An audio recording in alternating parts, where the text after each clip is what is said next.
যে সমস্ত দিদি বোনেরা অল্পতেই ভেঙে পড়ো, আজকের আমার এই কথাগুলো শুধুমাত্র তাদের জন্য। তবে সবারই জেনে রাখা দরকার, তুমি যখন হেরে যাও, ব্যর্থ হও, ভেঙে পড়ো, কষ্ট পাও, তোমার কাছে মনে হয় তুমিই বুঝি পৃথিবীর একমাত্র দুঃখী মানুষ। আল্লাহ তোমাকে সকল দুঃখ দিয়ে পৃথিবীতে পাঠিয়েছে। আসলে পৃথিবীতে কারোর সাধ্য নেই তোমাকে দুঃখ দেওয়ার, তোমাকে সুখী করার সাধ্যও কারণ নেই। তুমি দুঃখী আছো তোমার চিন্তার কারণে, এমনকি যিনি সুখে আছেন তিনিও সুখে আছেন তার চিন্তার কারণে।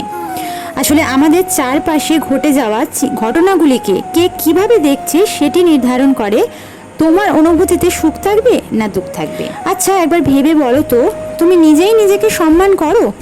কেউ যদি তোমাকে এসে বলে এই কাজ তোমাকে দিয়ে হবে না, তুমি তখন সেটাই বিশ্বাস করে নাও। তুমি যখন বড় কোনো স্বপ্ন নিয়ে সামনের দিকে এগিয়ে যাও, হঠাৎ করে কেউ একজন এসে বলে ছেঁড়া কাতায় শুয়ে লাখ টাকার স্বপ্ন দেখো না, তখন তাদের এই কথায় তোমার ওই স্বপ্নগুলো কাঁচের টুকরোর মতো চারপাশে ছড়িয়ে যায়। তুমি যখন কোনো কাজে হেরে যাও, কেউ এসে দীর্ঘশ্বাস ফেলে বলে সব কাজ কি সবার দ্বারা হয়, তখন তুমি তার কথায় বিশ্বাস করো আর ভেঙে পড়ো। সেই জন্যই বলছি, তোমার জীবনটা কেমন চলবে সেটা একমাত্র তোমার সিদ্ধান্ত।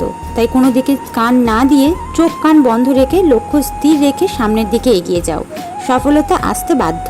রহিমা খাতুন আইডি থেকে দিদিভাই লিখেছেন, আমি জানলার নেটটা অনলাইন থেকে কিনে তোমাদেরকে বলেছি নিজে হাতে বানিয়েছি। আমি একটা মিথ্যে কথা বলেছি। এরকম সেম নেট কিন্তু অনলাইনে পাওয়া যায়, তবে এটা কিন্তু আমাদের বাইরে থেকে কিনে লাগানো হয়েছে।